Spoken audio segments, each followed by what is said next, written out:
Milton Hershey dedicated his fortune to help children reach their full potential. He made sure all students had everything they needed to have a successful start in life.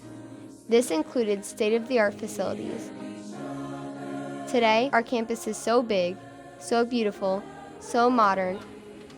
It's a unique and special place where we can learn and grow. And its centerpiece is this, Founders Hall. It's large. This! 1, 2, 3, 4, 9, 30, 31, 32, 33. Echo! It's huge! The first time I came here, I thought it was a big old dangerous observatory. I was scared that the chandeliers would drop. I want to skydive off of it. The story of Founders Hall kind of begins in the 1960s with this guy, Dr. John O. Hershey, who ushered in what was called the Decade of Change. The decision was made that we were not going to have more than 1,600. So we had built all these 55 cottages, the intermediate school building, and we built Founders Hall. There was some pressure underway to have a chapel. We had thousands of people going through this school, busloads. We had so many people say, where are the offices? We were just spread out like water. And there was no cohesive hub. So the administration assembled a team of professionals to interpret and realize their vision. John Hershey was sort of ever present. He had done a sketch, and it really was, it was the dome. It had the dome, and it was on a white paper napkin. I mean, it's such a huge undertaking. Construction began in 1967 and took 3 years to finish. We'd come over here and play often in the woods chasing rabbits. I was in 5th grade at the time, and we'd have to evacuate the wing because they were going to do some blasting. I remember specifically just seeing this massive building going up and being fascinated by it. Founders Hall is made up of 4 million pounds of steel, 16,000 tons of limestone, 7 miles of plumbing and pipe, 120 miles of wiring, and it was one of the earliest geothermal buildings. The fountain, called OCEANUS, uses 300 gallons of recirculating water an hour. Inside, the auditorium seats 2,622. The bricks were all handmade. The dome is actually in 2 parts. The rotunda dome is 62 feet lower than the outer dome. The chandeliers were influenced by Lincoln Center in New York. What's the Lincoln Center? Wow, that's awesome. All these crystals came from the same shops, the same workshops that all the crystals in the chandeliers that are in the Lincoln Center. Where does a space like this come from? So it doesn't, it's a unique space.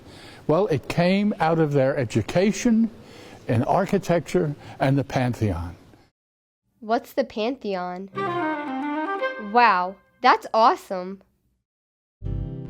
Finally, the building was dedicated at chapel on September 13th, 1970. The accomplishment of the past is our inspiration for the future. The school is better prepared than ever before to provide for basic needs, educational advancement, and all of the elements necessary for the total development of each student's potential. Everybody was excited because we're going to have plenty of room to hold commencement now. You come in and you just look at this huge rotunda, and you're just in awe anytime you see it for the first time. The whole school family was together. We sort of came all out into the rotunda, and that's when the time capsule was buried. But it was a very festive occasion. Under my feet is a time capsule. That has documents in it. I'm a caretaker of the building. There are closets and cupboards and, just all kinds of places. I mean, there probably are places I haven't found yet over the years. I was on the stage crew here, and I often got out of class, and one of the things I would do is take a trip up to the top of the dome. It's a great exercise plan. Up in that dome, The scaffolding that was used to work in the dome is still in there because there's no way to get it out. There's a floor that goes across, and that's really a soft floor. And when you stand on there and you get a bunch of people on there, it wobbles. And what people say, oh, once you go up, it is a neat view. Dr. John Hershey once shared that Founders Hall had to make a statement and be worthy of the memory of our founders.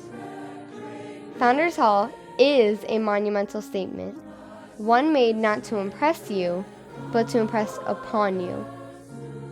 The first time I entered this rotunda, I was awestruck. I just kind of looked around and I looked up and I just kind of thought to myself, this is home. It really does give off that feeling, just a feeling of family. I just felt like I was where I was meant to be. It's a privilege to walk through this building. And I mean, there isn't a day go by that I don't walk past and look at the statue of Milton and the boy. And give thanks for what I was given when I was here as a student, and that's part of the reason I came back. I don't know what I'd be if it wasn't for the Milton Hershey School.